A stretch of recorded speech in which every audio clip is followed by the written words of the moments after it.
Hello and welcome back to another episode of Alex's Sports Talk Show. I'm your host, Alex Thompson, and I'm here to break down the top 5 wide receivers for this upcoming 2019-2020 NFL season. Just like my previous top 5 videos, I'm going to list my top 5, and then I'm going to round it out with some honorable mentions coming in at 6 and 7. So let's just start this off. My first wide receiver is going to be the main man, DeAndre Hopkins.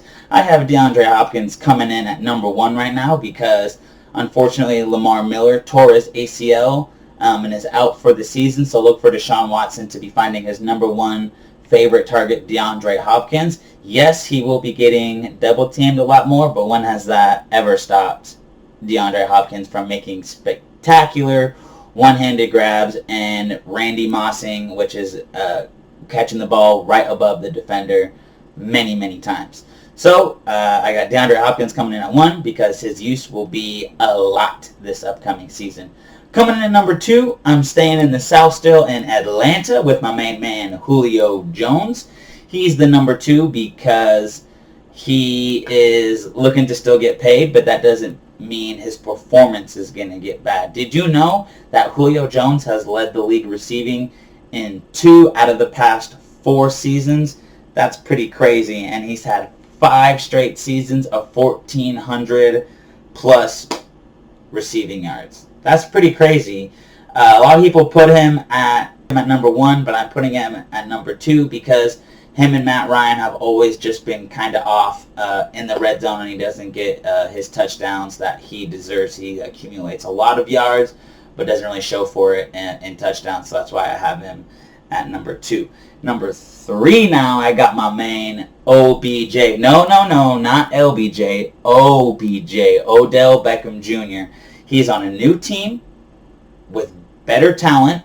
He has a new quarterback in Baker Mayfield, who is not scared to chuck the ball downfield, unlike Eli Manning, who struggled last year and only could throw about 20 yards down the field. Baker is going into his second year, so look for that connection to really kind of build. Something else with Odell, he has a new hairstyle now, so it's not anymore the long yellow mohawk. It is shorter and more of a short flap top, kind of. So what that means for me is a new hairstyle, new Odell. It means that Odell's going to come with some fire, especially when they play the Giants, because he quoted that they traded me to Cleveland to die.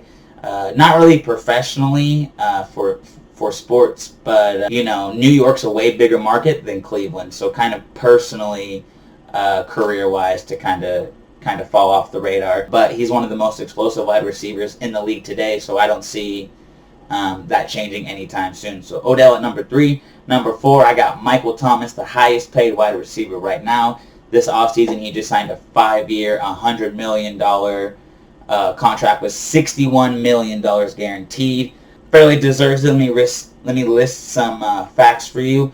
In his first 3 seasons, he has the most receptions in NFL history with 321. He also last year led the league in receptions and ranked 11th in target. So he got targeted the 11th most, but he led the league in catches. That's pretty crazy. It definitely helps when you have Drew Brees throwing to you, but I don't think this is a Marquise Colston situation. I really think that Michael Thomas is a true number 1 receiver, and I really think that he's going to continue to ball out for his teams, making the New Orleans Saints real Super Bowl contenders in the NFC. Last year, they were 1 play away from going to the Super Bowl and facing the New England Patriots instead of the Rams, which I think could have been a lot better Super Bowl. But that's in the past. We're looking in the forward now.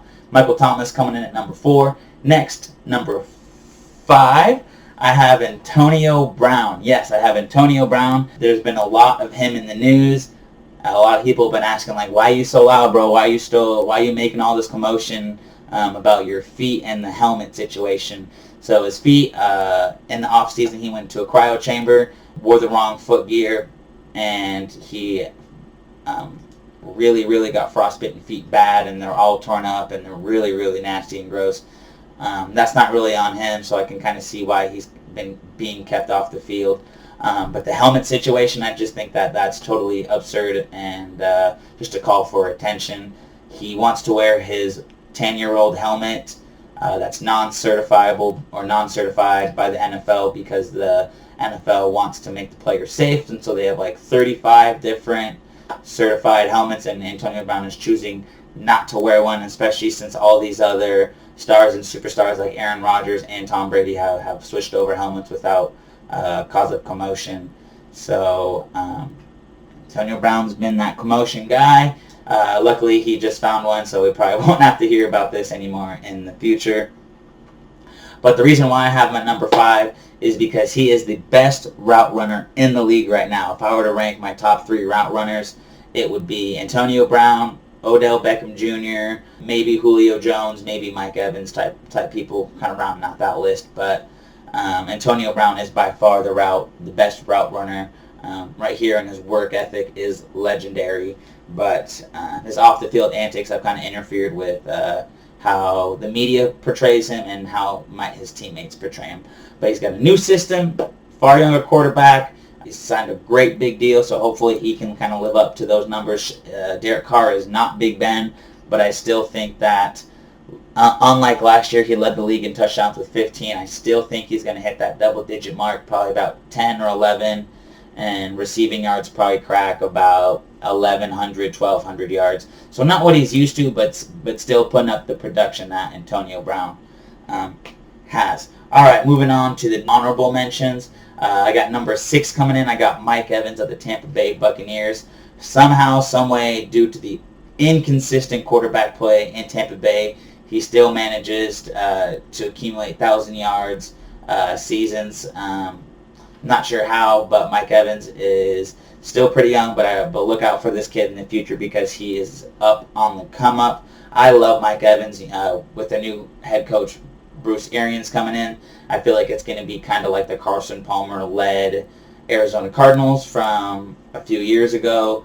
They were just slinging the ball, so look for Mike Evans to continue putting up big numbers this year. Now, number 7, this one was hard to me. It was Keenan Allen and Tyreek Hill, and y'all are probably going to hate on me, but I chose Keenan Allen just because he's a little more proven than Tyreek Hill and actually barely any off-the-field antics. Yes, injuries have plagued him in the back, but I think this is the year that the Chargers usurp the Kansas City Chiefs for AFC West.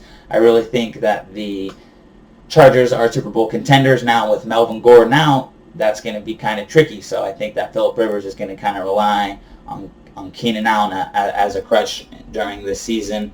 The past 2 seasons he has accumulated 1,300 yards receiving.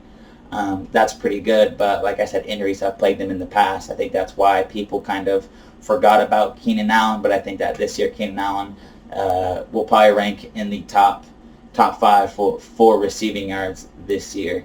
These are what my thoughts are. Let me know what you guys think. Drop a comment, hit that like button and subscribe button as well.